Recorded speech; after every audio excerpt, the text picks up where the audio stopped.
Magandang araw po sa inyong lahat. Ako po si Christian Esguerra at welcome po sa ating episode ngayong araw, Monday, Christmas Day, December 25. Maraming salamat po sa patuloy niyo po pagsuporta dito po sa ating programa. Sana po ay nag-enjoy kayo sa inyong Noche Buena, no? At sana po ay maging masaya itong araw na ito. Naging masaya po itong araw na ito kasama inyong mga pamilya. Okay, pag-uusapan po natin ngayon, syempre, kahit Christmas Day, no, meron pa rin tayong pag-uusapan na napaka-importanting issue because issues or problems in our country do not stop, no? Just because it's Christmas Day or just because it's the Christmas holidays, no? Ang pag-uusapan po natin yung nangyari po na suspension na inimpose po ng National Telecommunications Commission dito po sa SMNI, no? Alam po natin na talaga nakatutok po ang pagsusuri, ang investigasyon primarily by the House Committee on Legislative Franchises dito po sa alleged violations ng SMNI. Ito po yung network na ni Pastor Apollo Kibuloy kung saan meron pong programa si dating Pangulong Rodrigo Duterte na talagang kilala sa pangre-red tag at pagbanat doon sa mga kalaban nila sa politika. Now, bukod po rin sa NTC suspension, nag-issue rin po ng 14-day preventive suspension ng MTRCB sa dalawang programa po ng SMNI. Ngayon, ang ingay po ng mga kaalyado ni dating Pangulong Rodrigo Duterte, bigla po silang sumisigaw na press freedom, press freedom, press freedom. Okay? Pag-usapan natin yan, no? Press freedom issue ba talaga po yung nangyayari dito sa SMNI? O baka naman our government agencies are finally doing the right thing against a network that has been doing all these alleged violations for quite some time. Okay, I'd like to welcome to our program veteran journalist at siya rin po ay miyembro ng Board of Trustees ng Center for Media Freedom and Responsibility. I'd like to welcome to our program again si Mr. Vergel Santos. Magandang araw po, sir, and thank you for joining us dito po sa Facts First. Salamat, Christian. Magandang araw din. Okay. Nga po, ano natin, no? Unang-una, pag-usapan natin yung biglang nag-iingay, yung ilang mga politiko na kaalyado ni dating Pangulong Rodrigo Duterte dito sa suspension ng SMNI by the MTRCB and later by the NTC. What do you think of this po? Alam mo, yun nga ang nangyayari. No? Dinadala nila doon sa issue ng constitutionality. At ang pinagtutuunan nila ay yung freedom of the press, which is actually a more specific, a more particular freedom, and the higher ranked freedom actually, no, ng freedom of expression. Higher rank kasi ang mga mamamahayag yan ang guardian, yan ang oversight institution ng tao para labanan o taluhin talaga, no, ang gobyerno. Kailangan yan ay ipakita ng mamamahayag. Yan ang trabaho ng mga mamamahayag, no? To adversarial nga yung relationship ng pamamahayag at ng ruling power, official ruling power. Not only official ruling power, but ruling power. No? So, dapat maintindihan natin na iyon ang trabaho constitutionally ng pamamahayag. Ngayon, ang dapat nating isipin, ano ba itong sinasabi nila na ito ay issue ng constitutionality. Maraming punto yan. Ang una nga, ito bang mga nandito sa SMNI ay mamamayag? Diba? Ito bang SMNI ay isang news or press broadcasting station? No? Isa na yan. Pero bukod pa dyan, no, ang malaking usapin dito, ayaw ipakita ng mga sumusuporta sa SMNI na ang hustisya dito sa bayang ito napapaloob sa context ng tinatawag ko na culture of patronage. Ano? Hindi ito yung crime and punishment, Christian, dito sa atin hindi naman ang crime and punishment, hindi ito mathematical equation na that exists outside human influence. In fact, the issue exists in the context of partisan politics sa atin. Yun nga yung kultura ng patronage. And therefore, nadi-decide ito in the interest of the ruling power. Kailan lang nung panahon ni Duterte nangyari yan sa ABS-CBN Itong mga nagsasabi ngayon na hindi dapat mangyari sa SNMI either nanahimik yan ng mga panahong ABS-CBN o tinanlo ang ABS-CBN, sinasabi talagang yung ABS-CBN dapat wag nang bigyan ng prangkisa. Pero iyon, walang dahilan. Wala silang nakitang violation. Marami silang aligasyon, pero not one violation was proved at the time, pero ayaw pa rin lang bigyan ng prangkisa. Ngayon punta tayo sa SMNI. Ang violation dito, maliwanag. Ito red tagging station. Hindi lang yan. Maliwan. A case can be made na ito ginamit ng panahon ni Duterte para atakihin bilang enforcer ng programa ni Duterte laban sa kanyang mga katunggali sa politika. Ganun ang ginawa. Ngayon, ang pinag-uusapan, naririnig ko sa debate pero ang malaking usapin dito tinanggalan ng diretso ng kalayaan ang SMNI at ang mga hosts ng SMNI na basic ang diretso, ang kalayaan, freedom of expression and the press.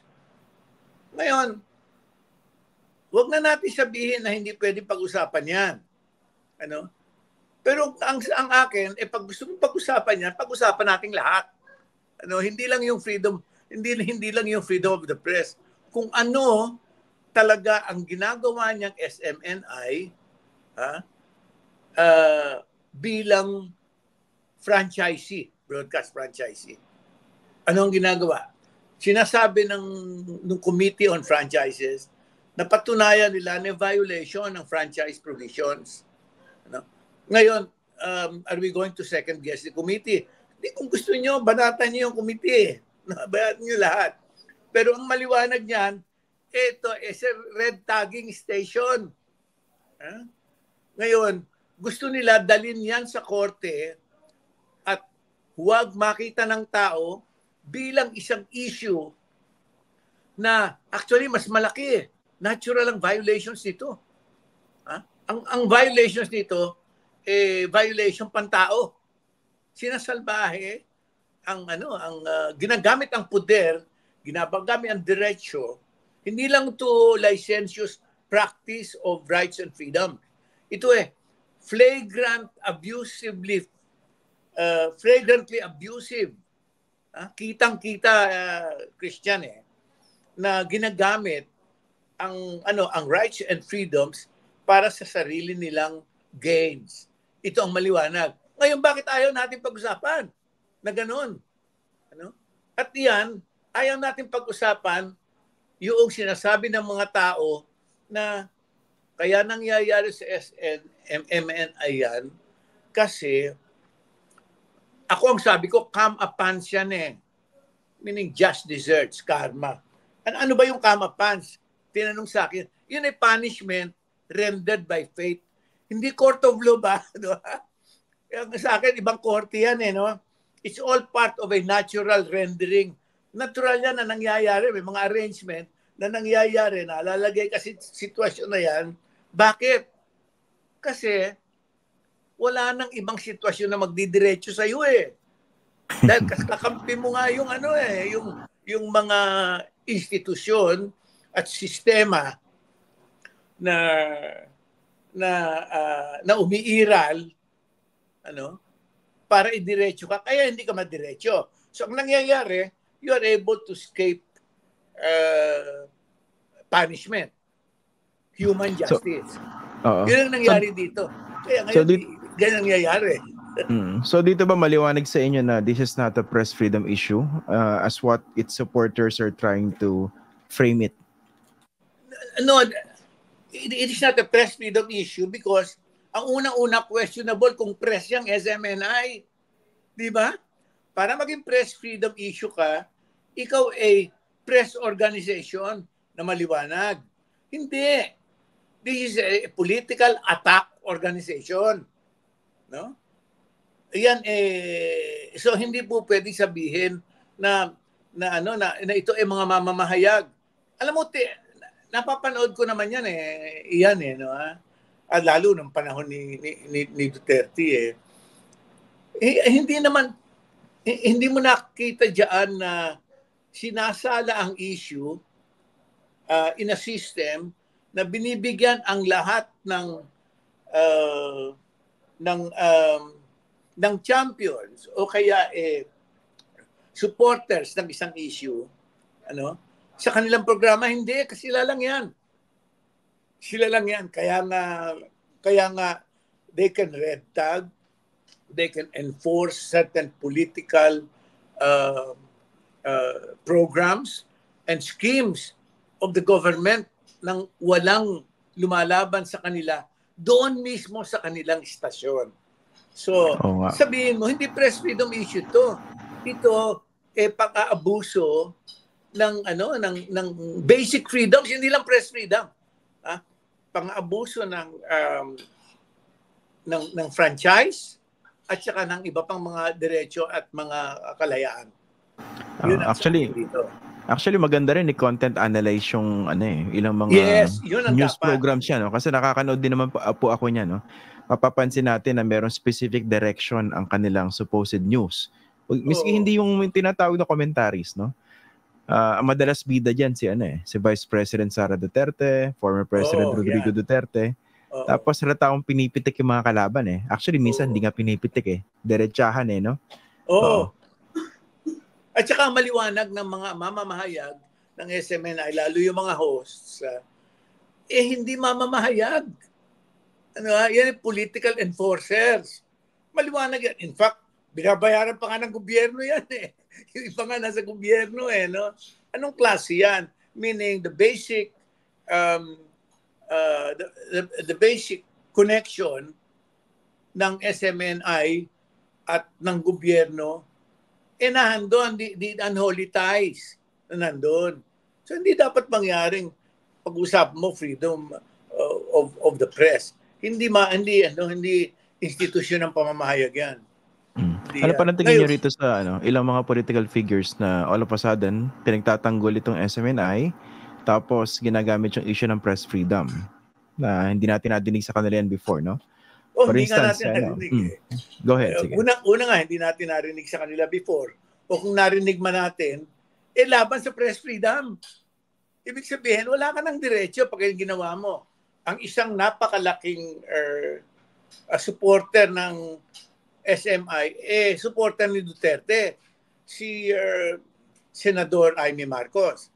Hindi lang supporter ni Duterte. Ang sabi ko nga iyan first daughter, heiress of martial law. Ibig sabihin, ikaw ay nataguyod. In fact, lumaki sa panahon ng diktadura. Di ba? So, dapat tumahimik ka na lang. O kung ikaw man may sasabihin, ang suporta para doon sa kabila. Hindi dyan. At siya hindi lang hindi ka alyado, disipulo ni Duterte yan. At si Duterte, patron naman ng SMNI. Kaya yan ang pagkakakabit-kabit ng mga organisasyong yan at mga tao dito sa issue na ito. So yung mga yan, the last people who should say anything at all on the issue. Pero hindi, sila pa yung mga maiingay kasi ang kailangan suportahan nila yung mga lawyers ni Duterte na pinipilit na ilayo ang discussion sa case ng red tagging, ng abuse of basic rights, ng franchise. Nilalayo talaga nila. Oh, actually nga, speaking of victimizing certain principles, no, sabi nyo, nabibiktima rito basic human rights. Kung pwede ko rin po dagdagan, no, yung mismong press freedom kasi, nabibiktima ng mga gumagamit ngayon ng issue ng press freedom out of convenience. Parang you don't get the idea or the sincerity that they really want to push for press freedom or they really understand what press freedom is. No? Yeah. Kung ginagamit lang kasi convenient ngayon eh. Kumaga pwedeng pumobor sa kanila. Oo. Yung actually inabuso nila. Ang ginawa nila, they seized a certain freedom, a certain constitutional freedom, and certain constitutional rights.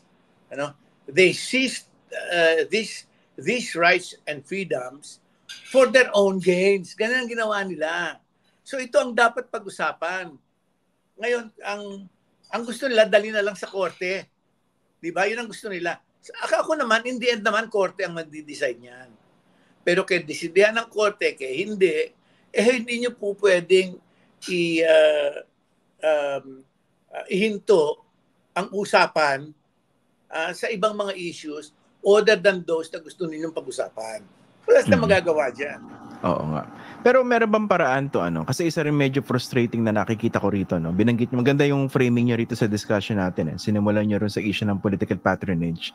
Nakitang-kita rin naman natin in 2020 na it was really at work in the case of ABS-CBN's denial of franchise.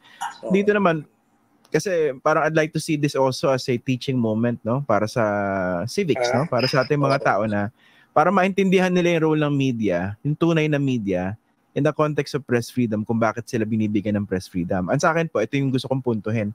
Paano ba natin malalagay dun sa direction na yon kung yung nangyayari ngayon sa SMNI ay kumbaga clothed with partisanship pa rin eh. Kumbaga diretsuhin ko na, no? Tinutumbok sila ngayon kasi nga pwede naman sila talagang kantiin kung under the previous administration kung hindi nila kakampi. Ngayon, kinakanti sila for good reason, even if the motive is suspect. That's my point. Tama yan, no? Dapat maliwanagan ng tao na ang press may special na kalayaan. Actually, first rank freedom yan eh. No? Yung press freedom eh. May special na kalayaan, hindi para sa mga politiko, kundi para sa tao. Ibig sabihin, maliwanag sa konstitusyon na ang press ay nasa kabila ng gobyerno. Baliktad yung baliktad itong nasa kabila ng poder. Iyan ang check against power. Oversight eh. Pero hindi, sila nasa kabila nandun sila sa poder eh. So hindi ka po pwedeng press. Ikaw hindi ko po pwedeng press kasi ang preset adversarial ang attitude toward power. Sila nandun sila sa power eh. Actually, tama yung sabi mo na ang nangyayari, ang posisyon ng SMNI taliwas doon sa posisyon na dapat gawin.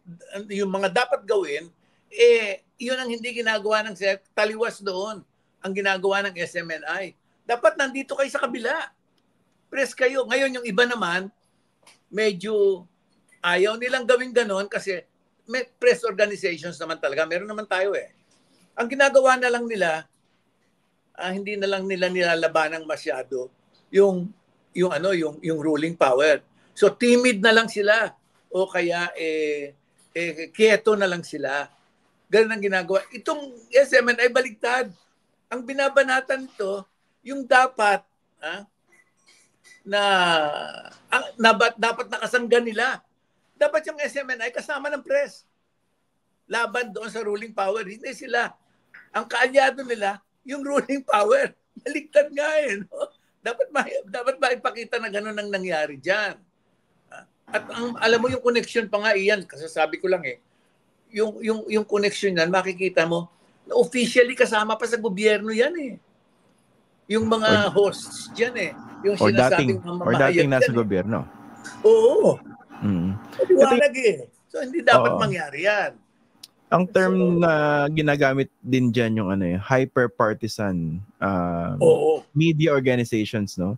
Nakikita niyo ba to bilang trend na hindi naman ganun dati?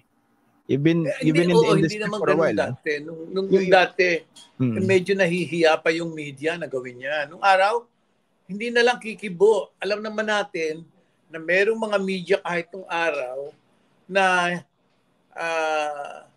nag-aalanganin na banatan ang nagaharing power, pero hindi na lang kumikibo o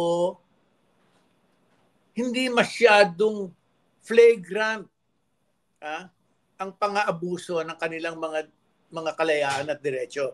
Hindi kamukha nung araw. Ngayon talagang maliwanag ito at ang pinaka matingkad na case itong SMNI. Ito maliwanag na maliwanag, no? Na ito talaga kanila. Ngayon makakakita ka rin ng mga ganyan, mangilan-ngilan sa mga ibang media organizations, mga tao o mga staff writers o staff broadcasters o guest broadcasters ng mga more or less maia-argue mo na press organization. Meron din ganun. Pero yung SMNI hindi. Bumuo ito. Natawa ako sa term niya. More or less. Ito nga, medyo iniisip ko rin. Ang gandang gawing thesis nito sa mga estudyante ng media and communication, journalism.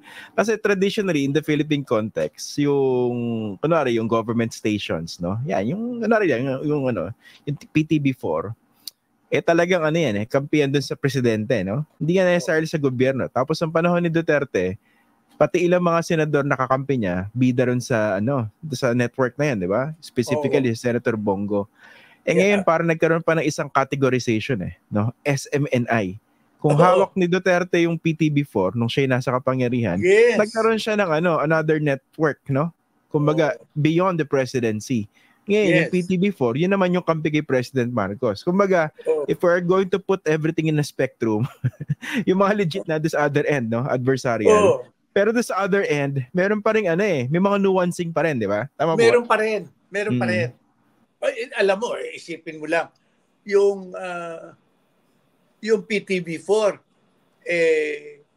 government network yan.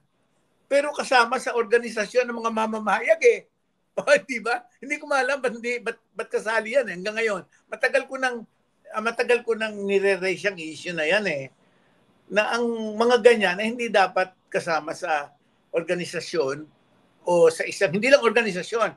Ito yung self-policing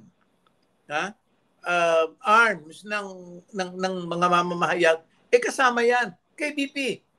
Kasama yan no? So, hindi dapat mangyari. At alam mo, yan ang dapat talagang isang dapat pagtuunan na basic na point. Para ano ba yung press freedom? Ano ba ang konteksto ng press freedom sa ating democratic constitution? Sa democratic arrangement, ano ba yan? Ngayon, ang press freedom, yan? Adversarial, it is the freedom, the means,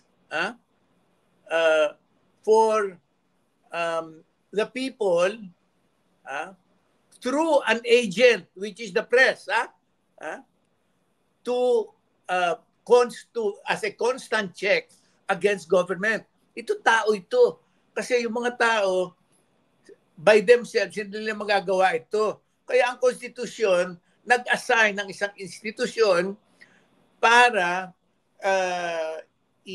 itaguyod yung public interest ng tao. So ito para sa tao. Yung kabila, hindi para sa tao yon. Ang presumption ng democratic arrangement doon sa gobyerno, ano yan, sobra ang poder niyan, kaya po pwedeng in the end, hindi na makatao yan.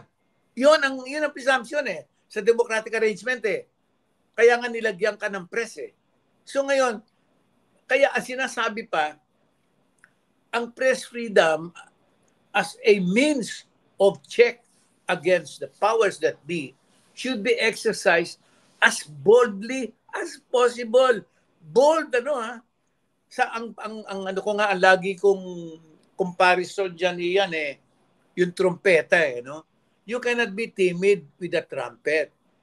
Ang ibig sabihin nun, hindi naman sinasabing tuwing gagamitin mo yung trumpeta, lalakasan mo yung tunog niyan. Hindi. Titingkadan mo lang. Imo-moderate mo rin. Pero bubugahan hindi mo lalamyaan. Bubugahan mo ng tamang hangin. Oo, yeah, exactly. Hindi mo lalambutan. Hindi mo lalamyanan. Hindi mo lalabnawan. Dapat yan malakas. Yun ang idea sa konstitusyon. Dahil wala kang panlaban kundi words lang. Yung kabila meron din nun At bukod doon sa words, meron pa yung army May pulis pa. May BIR pa May takot-takot na mga potential enforcers of power interests. Yun ang dapat yun ang tingin ko dapat makita ng tao Yung ano ba yung press? Ano ba yan? Tsaka nga 'di ba kaya ibang mga news organizations, yung unang panahon hanggang ngayon meron pa ring mga ganyan ginagamit na pangalan Sentinel, no? Kumbaga tagabantay. That's a basic idea. Oo. Wala lang tayo ngayon ganun Watchdog. Sentinel, watchdog. Pwede yata no? Baka pwede tayo maglagay ng organization na The Duterte Sentinel. Yun. Yun ang dapat tawag sa SMNI. No? Yun dapat sa SMNI. Kaya doon pa lang makikita mo na hindi tamang pag-usapan yan na ang pag pinag-usapan mo it should not be from the viewpoint or from the presumption na ang SMNI isang institusyon ng pamamahayag. Hindi pwede. So doon lang Christian, talo na yun sa usapan na dapat ito press freedom issue. Hindi pwede. Okay, malinaw, no? At least naipaliwanag ng exhaustive yung issue. At sana mas naliwanagan po yung ating mga viewers ngayong araw na ito. Well, Mr. Berhel Santos, maraming salamat po. Always a pleasure to have you dito po sa Facts First. Salamat yan. Maraming salamat. Ayan. Maligayang Pasko po, sir. Maraming salamat po. At sa iyong pamilya. Ayan. Salamat po. Thank you po. Thank you. Salamat. Ayan. Yan po si Mr. Berhel Santos. Nakausap po natin ngayong araw na ito. Okay? Malinaw po ba sa inyong issue, no? Yan ang pinag-uusapan natin kasi, no? Press freedom issue ba yung nangyari sa SMNI? So, maliwanag naman po yung pagkaka-discuss natin dito sa ating episode. Well, patuloy po natin bantayan, no? Kasi napaka-importante po talaga ng legit news media organization sa isang demokrasya. Alam niyo po, democracy cannot function properly without a free and legitimate press. Kung puro hyper-partisan news organizations po yung nandyan, kampi lang po yun dun po sa nasa kapangyarihan talaga at kawawa po yung tao. Kaya sana po malinaw po yung issue sa ating lahat po. No? Kasi nangyari ngayon, kampi-kampihan Kung kakampi ka ni Duterte, pagtatanggol mo yung SMNI, gagamitin mo yung issue ng press freedom. Pero hindi mo titingnan talaga, applicable ba yung issue ng press freedom dito sa particular instance na ito. So anyway, mahaba-haba pa pong discussion ito. Well, let's leave it at that in the meantime. Maraming salamat po. And again, maligayang Pasko po sa inyo. Maraming salamat po sa inyong pagsuporta dito po sa ating programa. Again, ako po si Christian Esguerra sa Team Replay tsaka po sa Team Delay. Sana po ay naging makabuluhan itong episode na ito para sa inyo. Maraming salamat po.